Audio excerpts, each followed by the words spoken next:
My dear students, स्वागत करता हूं मैं आपका गोल्डन क्लासेस के यूट्यूब चैनल पे।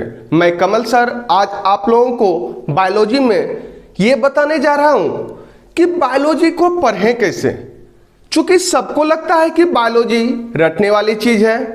अगर आप रटेंगे तो रटने के बाद क्या होगा कि जब आपको कुछ ऑप्शन मिलेगा तो फिर वहां आप कंफ्यूज हो जाओगे, ये होगा या वो होगा। इसे बताने से पहले मैं आप लोगों को कुछ सवाल दे रहा हूं जिसे आप लोग देखेंगे। तो ये रहा सवाल, ये प्रकाश संश्लेषण फोटोसिंथेसिस की प्रक्रिया का जो रिएक्शन है वो मैं दिया हुआ हूं। आपको चूज करना है कि इन चारों ऑप्शन में कौन सा सही है, कौन सा करेक्ट आंसर है। तो आप लोग एक बार इनको देखिए। यह है 6CO2 प्लस 6H2O, सनलाइट में क्लोरोफिल, C6H12O6 यानी कि ग्लूकोज, 6H2O और प्लस 6O2। दूसरा ऑप्शन है 6CO2 प्लस 12H2O, सनलाइट में chlorophyll, C6H12O6 plus 12H2O plus 6O2।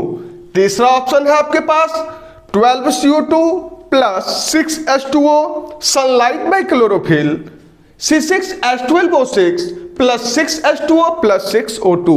और ये चौथा लास्ट ऑप्शन है आपका 6CO2 प्लस 12H2O, सनलाइट में chlorophyll, C6H12O6 plus 6H2O plus 6O2।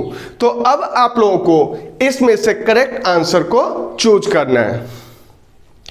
इसे मैं आज आप लोगों को पढ़ाऊंगा और मैं आप लोगों को इतना जरूर कहना चाहूंगा कि सभी कहते हैं कि बाबू पढ़ा देते हैं, याद करके आओगे तो प्राइज देंगे।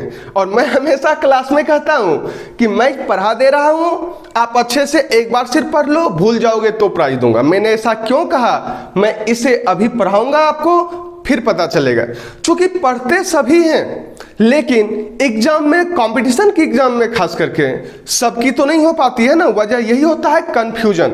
वही कंफ्यूजन ना हो उसके लिए मैं आज आप लोगों को कुछ अपने तरीके से पढ़ाने जा रहा हूं। तो देखिए, फोटोसिंथेसिस की रिएक्शन की मैं बात कर रहा हूं, इसे कैसे हम तैयार रखेंगे।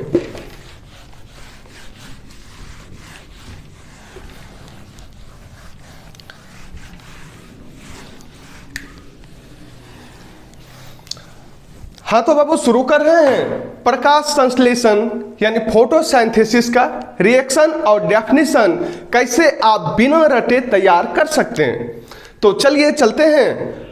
आपको यहाँ पे दो बातें मैं पहले बता देना चाहता हूं जो आप ऑलरेडी जान रहे हैं कि सबसे पहली बात, प्रकाश संश्लेषण की प्रक्रिया किसमें होती है, यानी फोटोसिंथेसिस की प्रक्रिया किसमें होगी।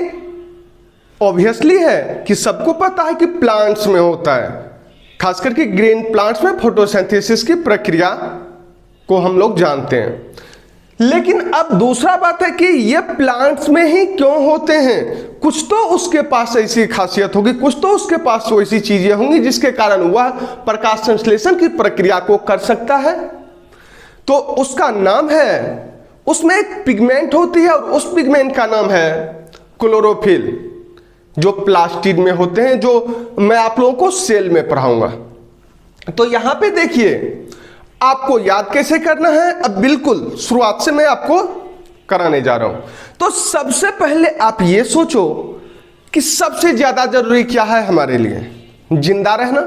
हम जिंदा रहेंगे तभी तो आगे कुछ कर पाएंगे। तो सबसे ज्यादा जरूरी है हमारे लिए जिंदा रहना। अब जिंदा रहेंगे तो हम आगे की बात सोचेंगे। तो ये जो प्रकाश संश्लेषण है, फोटोसिंथेसिस, ये प्लांट्स में होते हैं, तो ये तो तब न करेगी जब वो जिंदा रहेगा। तो जिंदा रहने के लिए हम लोगों को सबसे ज्यादा जरूरी है सांसें। तो सांस रहेगी तब तो हम जिंदा रहेंगे। और हम लोग सांस में क्या लेते हैं? ऑक्सीजन। हाँ, यहां पे मैं आप लोगों को एक चीज और बता दे रहा हूं कि इस एक क्वेश्चन है, यहां पे ट्विस्ट है, वो मैं आपको वीडियो के लास्ट में क्लियर करूंगा। तो यहां पे देखिए, चूंकि पेड़ पौधे जिंदा रहेंगे तो फोटोसिंथेसिस करेंगे। तो पेड़ पौधे के जिंदा रहने के लिए क्या आवश्यक है? CO2, जो सबसे ज्यादा जरूरी है, मैंने उसको लिख दिया।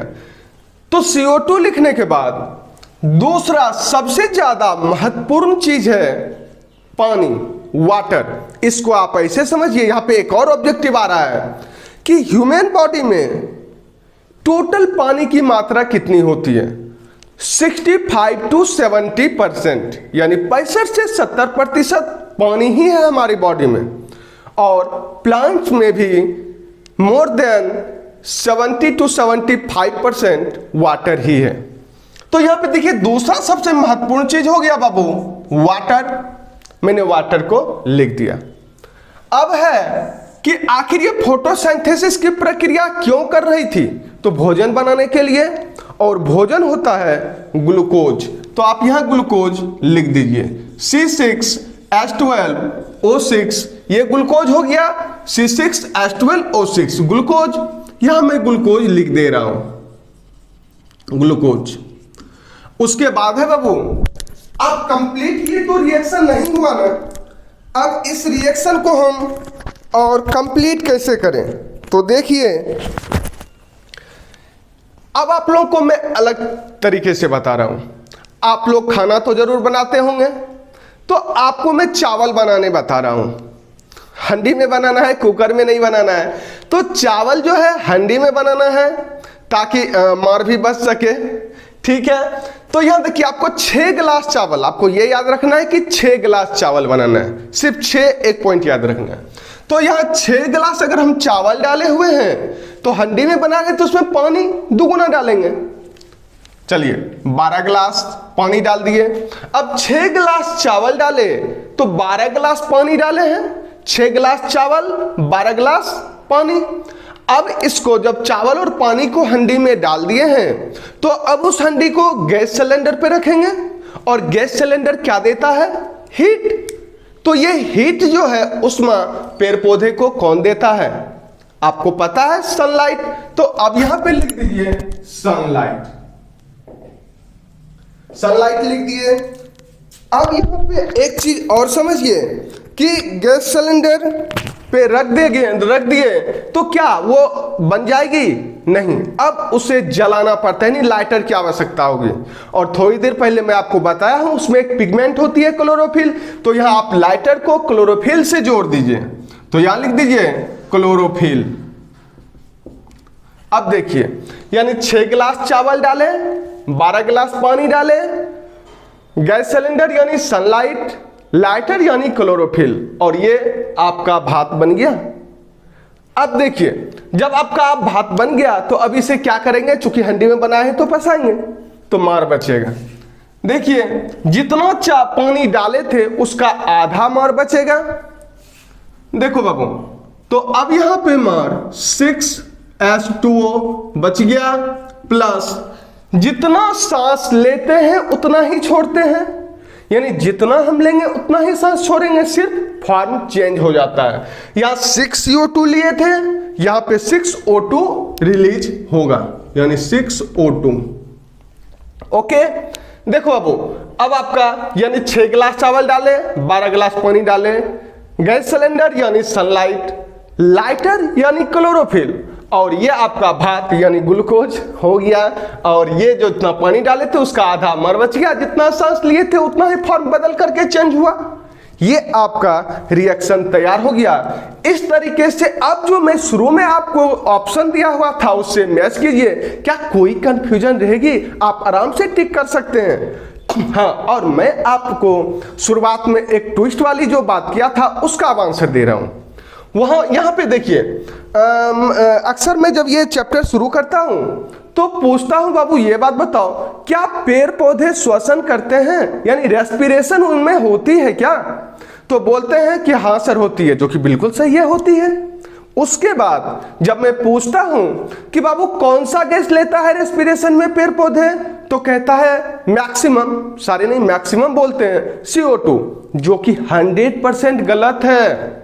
वो CO2 रेस्पिरेशन में, श्वसन में नहीं लेता है, वो तो फोटोसिंथेसिस की क्रिया में ले रहा है ना।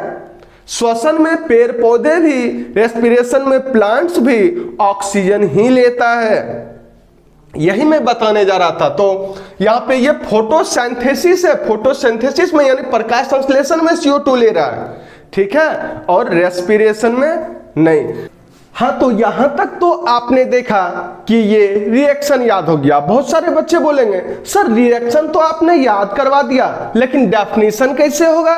तो बाबू मैंने कहा था कि कुछ भी नहीं रटना है। तो डेफिनेशन के लिए देखिए अब आपको क्या करना है। जब ये आपने लिख लिया तो डेफिनेशन कैसे बनेगा?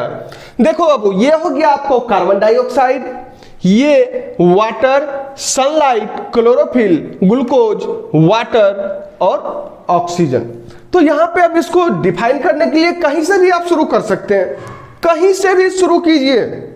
पहले मैं शुरुआत से यहां से शुरू करके दिखाता हूं।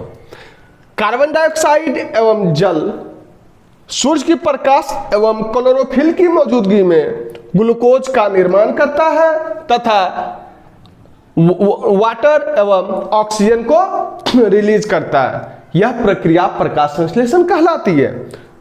एक डेफिनेशन अगर आप यहीं से शुरू कीजिए, सनलाइट एवं क्लोरोफिल की मौजूदगी में कार्बन डाइऑक्साइड एवं जल ग्लूकोज का निर्माण करता है तथा जल एवं ऑक्सीजन को मुक्त करता है। यह प्रक्रिया प्रकाश संश्लेषण कहलाती है।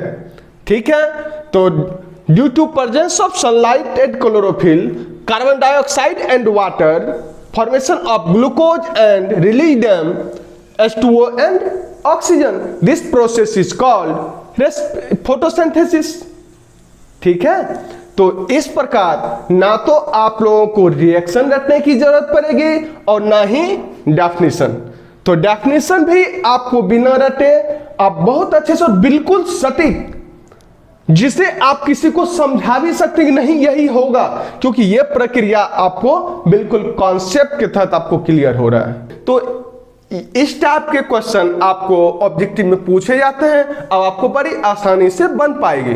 तो इस टाइप के जो भी सवाल हों, आप खुद से जो भी टॉपिक पढ़ें खुद से सोचिए और इस तरीके से आप अपना अगर स्टडी करेंगे, अपने से अगर वो कुछ ट्रिक बना करके करेंगे तो बेहतर तैयारी हो पाएगी, कंफ्यूजन नहीं होगी और कंपटीशन अच्छे से हो पाएगी।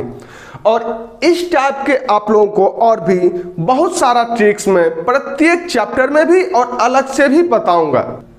ओके, तो यहां तक ये प्रकाश संश्लेषण की क्रिया आपको रिएक्शन कंप्लीट हुआ, लेकिन इस चैप्टर को मैं काफी डिटेल्स में फोटोसिंथेसिस में पढ़ाऊंगा।